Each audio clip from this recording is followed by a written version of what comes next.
Fala pessoal, estou aqui hoje no Periperi, um recanto encantado ao pé da serra, um lugar abençoado, onde eu vivi os primeiros 10 anos da minha vida.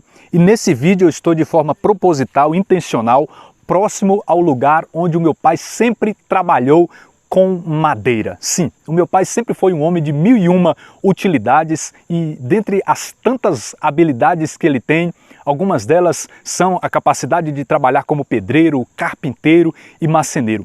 E foi aqui que eu vi meu pai muitas vezes trabalhar com madeira, fazendo diversas peças e diversos trabalhos de madeira, como pilão, colocando cabos de machado, foice, enxada de madeira, fazendo também prateleiras, enfim. E também o meu pai fez também para mim muitos brinquedos. Me lembro dele ter feito para mim um carrinho de boi, um mini carrinho de boi de madeira, também faquinhas de madeira, dentre outros brinquedos. E foi exatamente crescer vendo o meu pai trabalhando com madeira, que fez com que eu gostasse disso e também começasse a querer aprender a trabalhar com madeira. Me lembro de, influenciado pelo meu pai, começar a fazer algumas coisas, algumas peças de madeira já na minha tenra infância.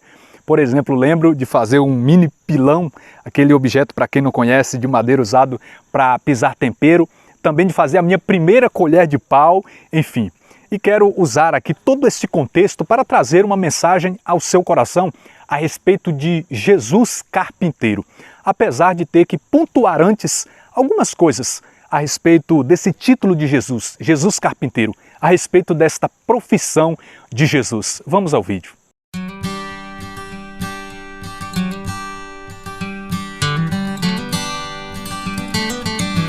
Em Mateus capítulo 13, versículo de número 55, Jesus é chamado de o Filho do Carpinteiro.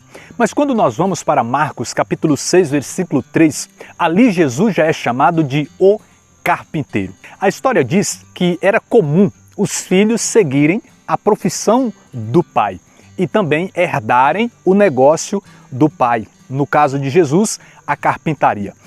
A respeito da história de Jesus, nós precisamos reconhecer que há um silêncio dos 12 anos seus até os 30, onde ele começa o seu ministério. E o que é dito a respeito desse meio tempo, desse silêncio, é que nesse tempo ele trabalhava como qualquer outra pessoa normal e trabalhava como carpinteiro. Mas é necessário a gente aqui pontuar algo a respeito desta profissão. A verdade é que a palavra original, que foi traduzida para a língua portuguesa como carpinteiro, a palavra original não apontava necessariamente para a carpintaria como nós entendemos hoje. E precisamos reconhecer que até hoje a gente ainda confunde carpintaria com marcenaria. Mas a palavra original para falar a respeito da profissão de Jesus é a palavra grega tekton. E essa palavra, ela significa construtor. Sim, Jesus era um construtor de casas. Por isso tem a palavra arquitecton, que significa chefe dos construtores.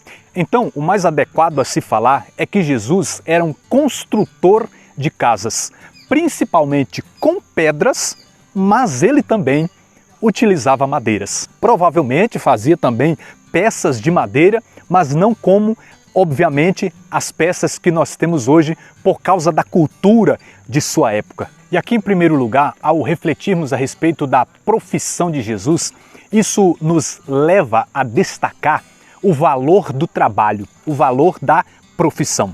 Jesus era 100% Deus, sim, mas também 100% humano.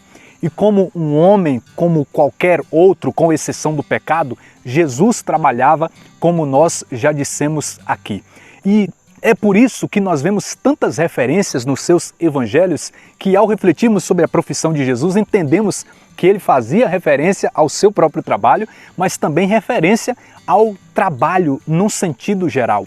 Como, por exemplo, quando nós chegamos em Mateus capítulo 7, ele fala sobre a casa construída sobre a rocha, a casa construída sobre a areia. Olha aí ele falando de construção. Lucas capítulo de número 14, ele fala sobre fazer um orçamento antes de construir. Jesus destaca o valor de trabalho e nós precisamos entender o valor que o trabalho tem, tanto para a questão da subsistência, mas também para a questão da dignidade, um propósito nesse mundo, santificação também, como a sabedoria dos santos já dizia.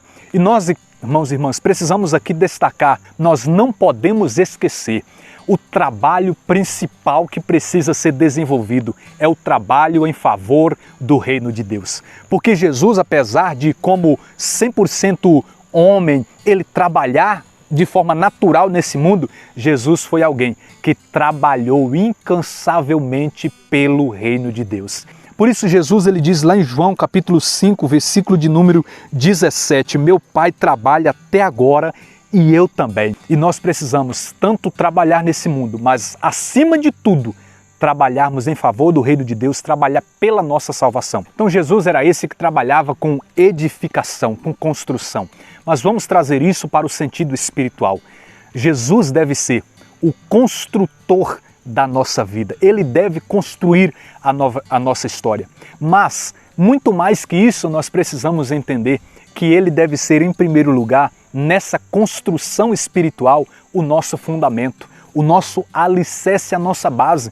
Porque foi exatamente isso que ele disse a respeito de si mesmo, citando as Escrituras. Lá em Mateus capítulo de número 21, versículo 42, ele diz: nunca leste nas Escrituras a pedra rejeitada pelos construtores tornou-se a pedra angular. Isto é obra do Senhor e é admirável aos nossos olhos. A pedra rejeitada, Jesus, viria a ser a pedra angular, uma pedra fundamental numa construção. Então Jesus é esse maravilhoso construtor, não só de casas, não só de alguma peça de madeira nesse mundo, mas Jesus enquanto Deus eterno. Jesus é o construtor do mundo, o construtor do universo. E além da criação, eu volto a destacar, a salvação foi a obra que ele de modo especial veio realizar, muito mais do que construir casas nesse mundo. Então Jesus, muito mais do que fazer trabalhos nessa terra imitando seu pai José, Jesus, ele agia nessa terra imitando em primeiro lugar o Pai eterno. Por isso que ele diz em João capítulo 5, versículo 19, em verdade, vos digo, o filho de si mesmo não pode fazer coisa alguma, ele só faz o que vê fazer o Pai. Então, muito mais do que aquilo que ele fazia vendo o seu pai José, ele fazia o que via o Pai eterno fazer. Ele falava o que via o seu pai falar, pois é o que nós vemos também em João capítulo 8, versículo 38. Eu falo o que vi junto de meu pai. Então, que nós possamos entender o valor da profissão, do trabalho, que eu e você possamos receber o trabalho maior de Jesus, que foi nos trazer a salvação, que possamos estar sobre ele, que possamos nos desenvolver edificados nele. Deus abençoe sua vida. Até o próximo vídeo, em nome de Jesus.